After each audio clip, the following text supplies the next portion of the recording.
everyone, Andrew here, and Happy New Year! I hope that everyone had a great holiday season. And yeah, I figured that we would start the year off with a pickup video because it's been a little while since I did one, and I have some really cool things to show today. It's not going to be as big as some pickup videos that I've done in the past. There's definitely not as many games, although there's a lot of really cool and rare things that you do not usually see in videos or, out in the wild or anything like that. There are games, of course, although just about everything today is complete in box, which makes it all the more cool. Now, let's see. I don't know. You might be able to see a bit of that on the video because I don't know. When I record, I have my camera hooked up to my standard definition TV, and then I realized when I put it on my computer, since it records in widescreen, sometimes you can see things that I can't really see when I'm recording. So hopefully you can't see the thing that is over here, because it would like spoil everything. But first things first. Before we get on to some of the really cool things that I said I was going to show, although, I mean, these things are still pretty kind of cool on their own, I got a couple of new NES games. So first one here is Mrs. Pac-Man, which is number 720 on my list of NES games. It's really weird because Pac-Man and Mrs. Pac-Man had a whole bunch of different kind of label variations and cartridge variations on the NES. And on my list, they are all kind of listed differently. Now let me see, I should have planned ahead. Let's see if I can just grab one quickly off the shelf here. So basically, what I'm trying to say is, these two games, no, darn it. Let's see, yeah, I'm kind of holding the aim. I'm like, yeah, maybe I should have prepared for that. Where would Miss Pac-Man be? There it would be. So, yeah.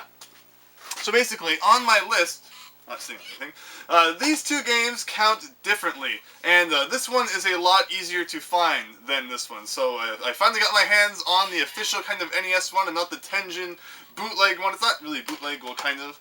But yeah, this is, the version that everyone is after. So finally picked that up for number 720 on my list of NES games. I guess I might as well put that back in the sleeve I had for it there. Also, on my NES pickups, although this actually doesn't count as a new game, despite the fact that, this and the other Miss Pac-Man I showed counted differently on my list, this is a label variation, yet it doesn't count differently. I mean, it's not just a minor variation either. I really should have prepared for this better. What is it called? King of Kings, that's right. So where would K be? J, K. There. I like having things in alphabetical order. So, here is the new game that I got, King of Kings. It even kind of came in official Wisdom Tree sleeve here, which is really cool. So yeah, we have King of Kings, the early years, and then we have my other kind of copy of King of Kings here. And yeah, you can see the labels are for some reason completely different, although they do not count as different games on my list, unlike the label variants of Mrs. Pac-Man for whatever reason. But I don't pick up too much NES stuff these days, so I saw the label variant. I saw it came in the kind of cool cardboard sleeve here that you don't see too often, so I decided to pick it up, and yeah, that is it for kind of my loose NES pickups as of late, because, so up to 720 NES games out of about 775. I say this every time I pick up NES games, but it's really coming down to, the expensive ones now, and the prices are only getting worse, so we're going to have to see exactly how my NES collecting goes along in the future. Although we actually do have some more NES games, complete in box, and a couple other things too, which I'm looking forward to showing. Which I guess, yeah, let's move on to those right now. Why the heck not? You will be in a minute. That is really neat, and I can't believe I actually found that. But a few boxed NES games. This one right here is Ninja Gaiden 2. Now, I need to get a good close-up on this because I died of laughter and happiness when I saw this on the box when I picked it up. All these games I'm about to show are complete in the box, by the way. But look what that says on the front of the box. Hard to beat. Back in the day, stating that a game was hard on the front of the box was a selling point. That is absolutely incredible. These days, on the front of a Mario game, you'll be like, if you die a couple times, Luigi will beat the level for you, and then people will be like, I'll take 20. But back then, people liked difficult games, and it just kills me because that's what I like. I mean, I just can't stand these days, people complain that games are too difficult and things like that, because back then, people wanted to, be tested by their games. Because I guess back then, games weren't super long, but it was just the fact that, you had to persevere, and sometimes you'd be booted all the way back to the beginning if you ran out of continues. Since I grew up with the NES, I am still a really big fan of that, but, people today who start gaming on, the Xbox and the Wii and things like that, they can't go back and play games like this because it's just so bizarre for them, to have to do that. But I just think it's so funny that, you know, back then, putting that a game was difficult on the front of the box would be like, yeah, I want to buy that game, it's going to be challenging, but that would never happen these days, and that makes me really sad inside, because those are the kinds of games that I like, you know, the ones that really, really challenge you. But luckily, you know, you still can find the odd game today that is like that, but there's just not too many anymore. Anyway, next up, we have the Ultimate Stuntman. Now, this is a really interesting box game. As you can kind of see, there's a hole in the box that's shaped like a star that you can kind of see through and see that the game is a gold kind of colored cartridge there. And yeah, this is an unofficial NES game.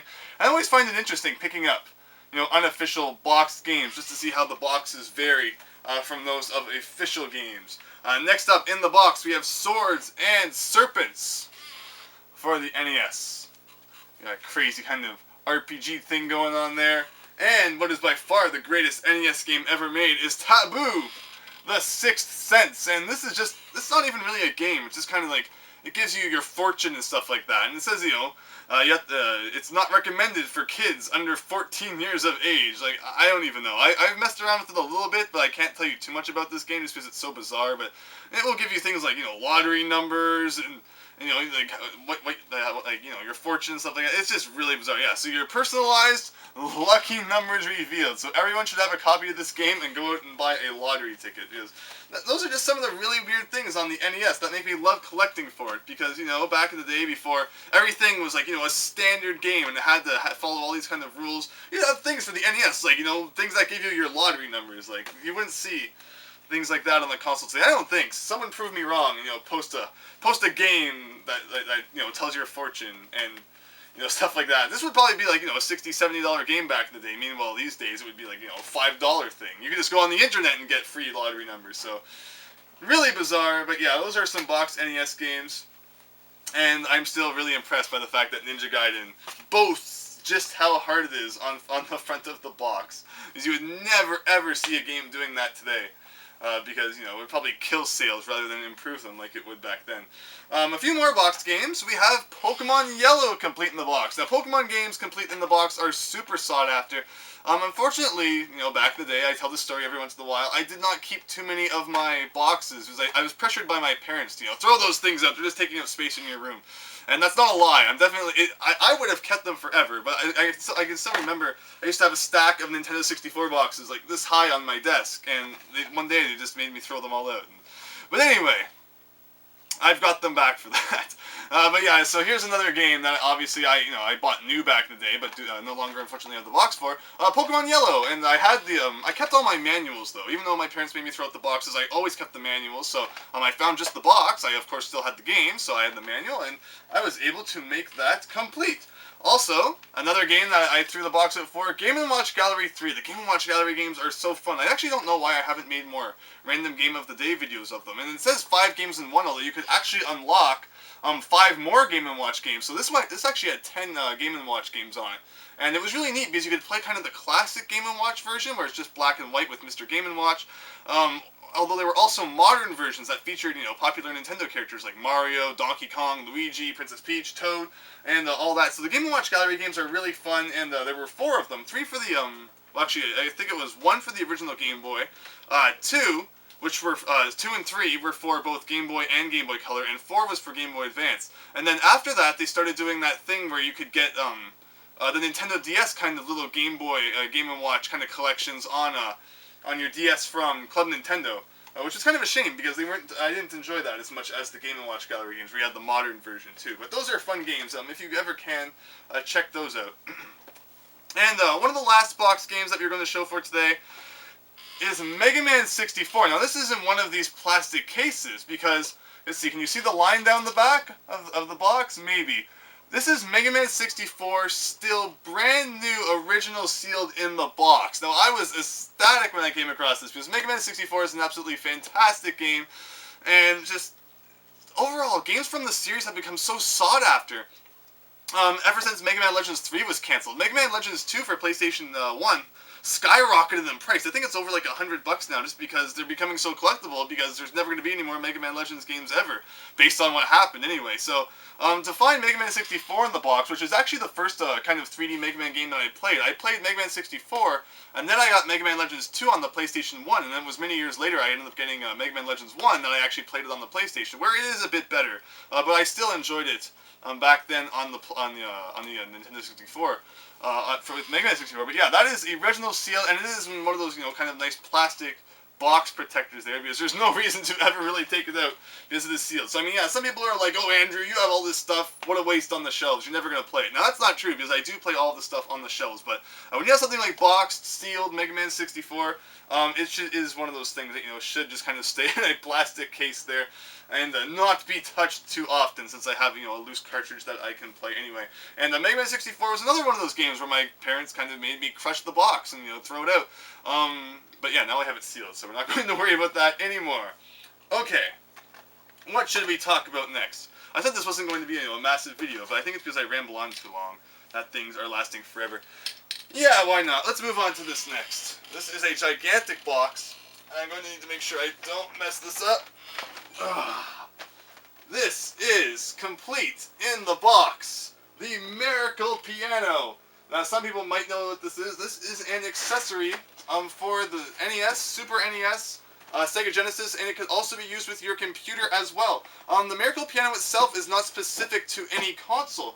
What allows you to use it is a cord like this one, where this end plugs into the back of the Miracle Piano, and then there were different kind of cords that you could get. So like this one plugs into the NES, but you could also get one that would go, from here to your Super Nintendo, or from here to your Genesis, or from there to your computer. So the one Miracle Piano can basically be used with any console, but what allows you to use it on each console is that kind of specific cord. So yeah, if you had, all 4 different kinds of this cord, you could pretty much use the same Miracle Piano with all of them. But yeah, it's complete in the box, so I mean, it's technically not an NES thing, because, it could be used on any console that you have the cord for it, but it's still really, really cool. And this is, of course, compatible with, let me grab it here, the Miracle Piano NES game. And it pretty much tutors you on how to play, the keyboard. And it's interesting.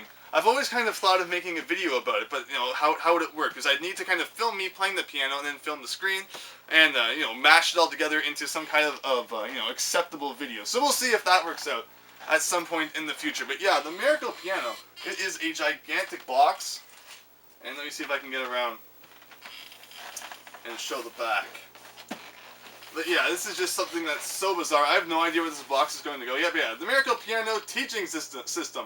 The first piano that teaches you how to play. So, yeah, it's really interesting. I have messed around with this for a few hours, although I'm not good at instruments. So, I didn't get too far. And, there's like lessons you have to follow and stuff like that. It's really, really, really interesting. So I'll have to see what I can do, about making a video about that. But yeah, like I said, it works with IBM PC and compatible. So yeah, I mean, that's like the NES, Super NES, and all the other things that I listed, as long as you have the appropriate cord to use with it. But yeah, woo. Okay, so we've talked about NES games, Game Boy games, sealed Mega Man 64, Miracle Piano. Okay, next up. What should I move on to next? Alright, we'll end with the books. Next up is this box. Now this is kind of an interesting thing, because it's almost been kind of like a journey that started in my kind of pickup videos and is now finally complete, where I first picked up the game that went with this, and then on my last summer vacation I picked up the dance mat, and now I have finally found the box, making it 100% complete. So pretty much I found every single piece of this on video, and that is Dance Dance Revolution Mario Mix Super Pack. So yeah, like I remember how happy I was, because the game is not easy to find, and then I found the dance mat, which is not easy to find, and then the box to make it all complete is now something that I finally have. So that is super cool. Even though I don't play a super massive amount of Dance Dance Revolution, just because I am absolutely terrible at it. Not that I don't like it or anything like that. Sometimes if someone has it, like, hooked up at their house or something like that, or I'm like, go to a party or something and they have it hooked up, I will make a fool out of myself and try to play. And it will usually be really hilarious. But yeah, that is just something so cool, and I think it's just so neat that, I found the game and made a pickup, found the game in a pickup video, and I made a pickup video about the mat, and now the box. So yeah, all 3 pieces, and the paperwork's all in there, so it's 100% complete now, and that's something that you definitely don't see too often. Especially because I don't really know how well it's sold.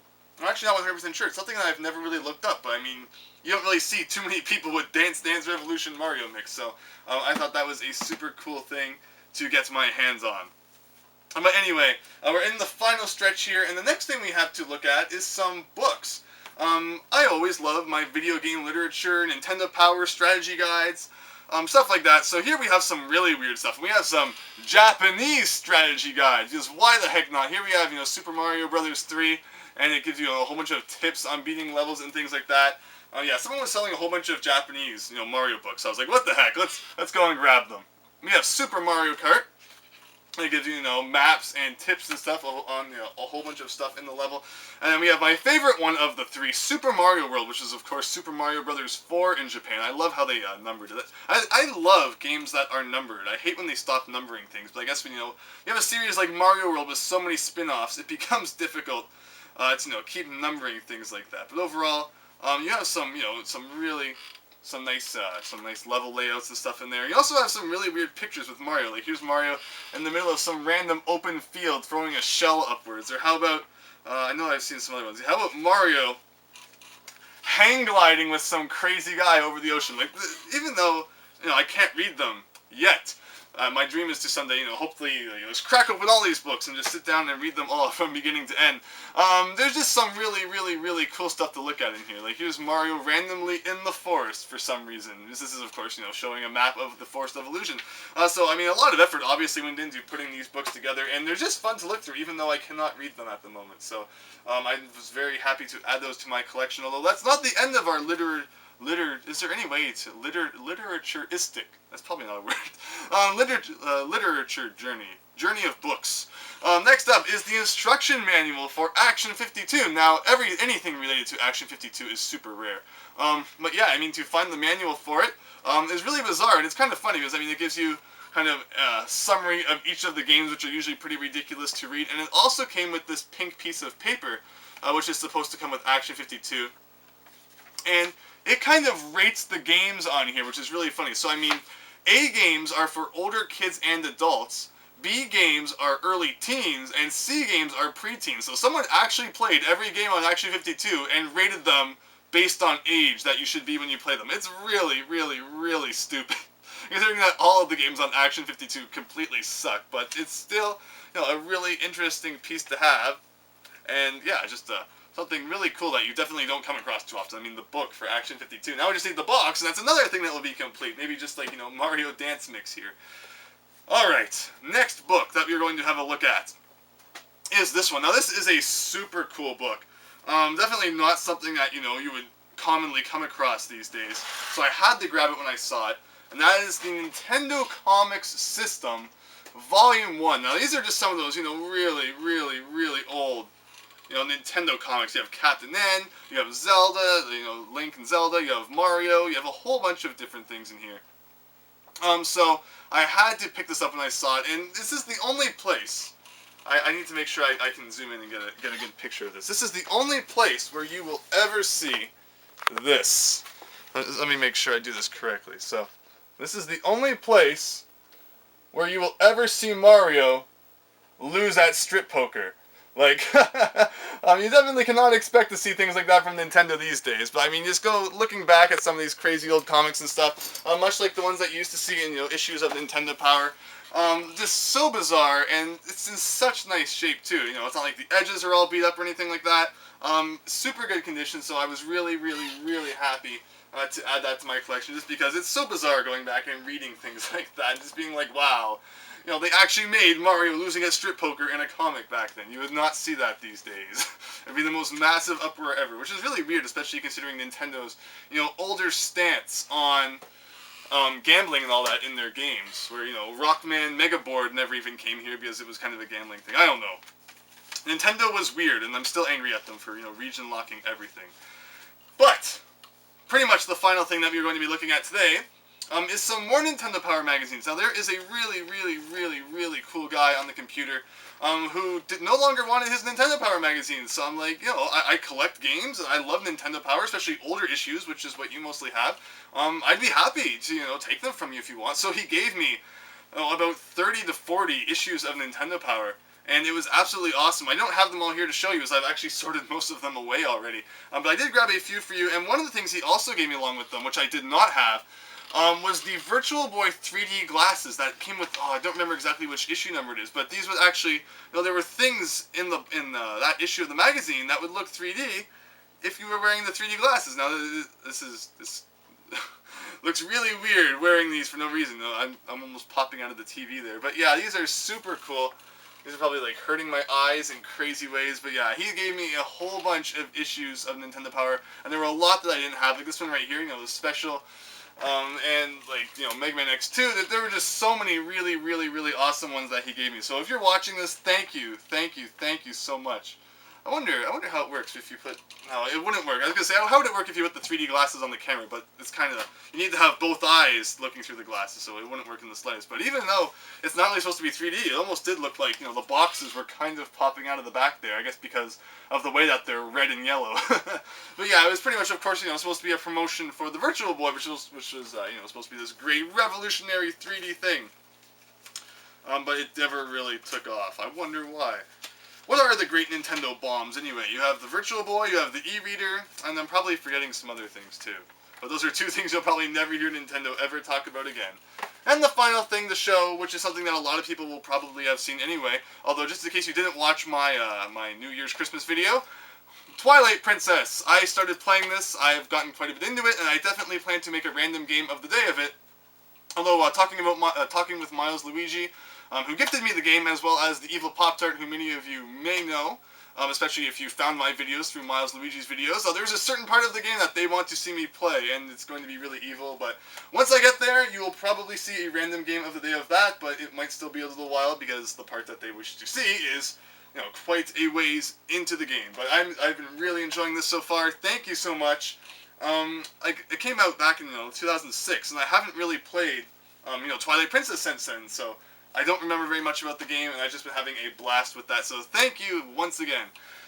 But yeah, that's a lot of really crazy stuff. So like I said, hopefully a lot of this is are things that you don't normally see. Like you probably don't see the Miracle Piano too often, or Complete in Box, Dance Dance Revolution Mario Mix, or Nintendo Comic System Issue 1, or Ninja Gaiden 2, which boasts that it's a hard game, and people liked that back in the day. No, I can't stand easy games. It just, I wish every game was like Donkey Kong Country 2, and you had to go through the most obscure walls to find all of the items. That would not bother me in the slightest.